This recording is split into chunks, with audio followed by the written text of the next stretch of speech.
दोस्तों और दोस्तनियों, मैंने देखा है फिल्म फाइटर का ट्रेलर। और स्पोर्ट्स में ना अक्सर इंग्लिश में कहावत कही जाती है कि form is temporary, class is permanent. अगर हिंदुस्तानी सिनेमा का पिछले 20-22 साल का कोई एक ऐसा सुपरस्टार है ना, कोई एक जिसके बारे में हम ये कहावत कह सकते हैं कि form is temporary, class is permanent, तो मैं कहूँगा वो सिर्फ एक स्टार है और उसका नाम है ऋतिक रोशन। ये आदमी हर 2-3 साल के बाद एक कोई ऐसी फिल्म लेके आ जाता है, जैसे कभी अग्निपथ, फिर उसके 2-3-4 साल बाद वॉर, उसके 2-3-4 साल बाद ये फिल्म। कि ये जो 3-3 4-4 साल का हमारा इंतज़ार होता है ना इस आदमी की फ़िल्मों के लिए, that is more than worth it.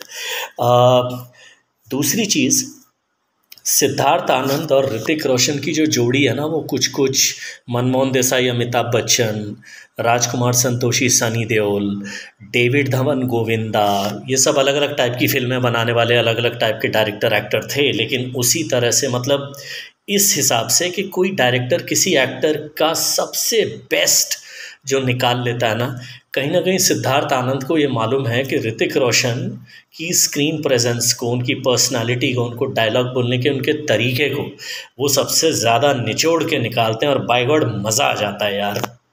जैसे वॉर फिल्म का वो एंट्री सीन ना, जिसमें वो कबीर जो हमें लगता है कि गद्दार हो गया, वो जो गोली मारता है, वो वाला जो सीन है, उसमें जो ऋतिक रोशन के वन लाइनर्स हैं, और इस ट्रेलर में जो उनके वन लाइनर्स हैं ना कि धोखे का जवाब बदले से, मतलब वो उनकी जो डायलॉग डिलीवरी है। और सबसे बड़ी बात, इस ट्रेलर में कहानी बड़े ज़बरदस्त ढंग से उभर के आई है, जिसे अब तक सिद्धार्थ आनंद ने बड़ी चालाकी से हमसे छुपा के दबा के रखा था।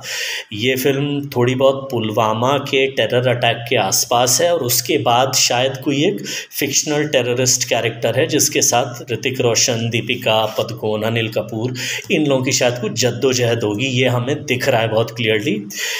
और एक चीज़ जो मुझे बहुत पसंद आई, वंदे मातरम इतना प्यारा गाना है। पहली बार किसी डायरेक्टर ने नए टेक्नो म्यूज़िक के साथ एक एक्शन फिल्म में इतनी खूबसूरती से वो सुजलाम सुफलाम उसको जो यूज़ किया है, मैं बोल रहा हूँ लोग खड़े होकर तालियां मारेंगे, सिंगल स्क्रीन में सीटियां मार मार के पागल हो जाएंगे। ये मेरा बहुत सॉलिड प्रेडिक्शन है। मतलब चीखम चीखी करने वालों में मैं एक बुज़ुर्ग भी होऊंगा किसी एक थिएटर में, पक्की बात है।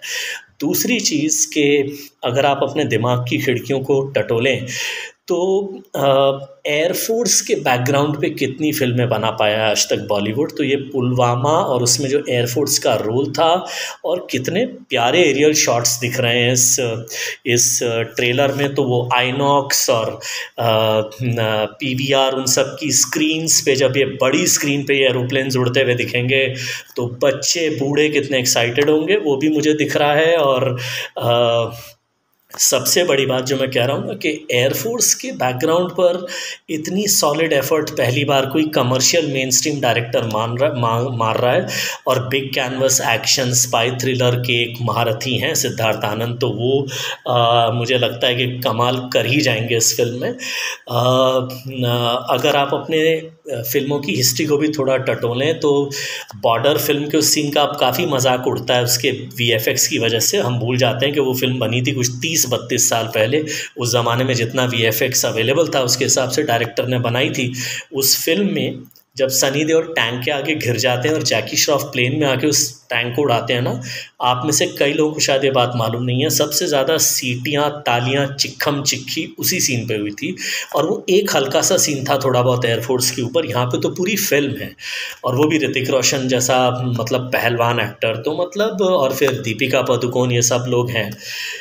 मैंने थोड़े दिन पहले अपने ट्विटर पेज पे ये डाला था कि क्या ये फिल्म 1700 करोड़ बना लेगी वर्ल्ड वाइड, ऐसे ही मैंने डाला था।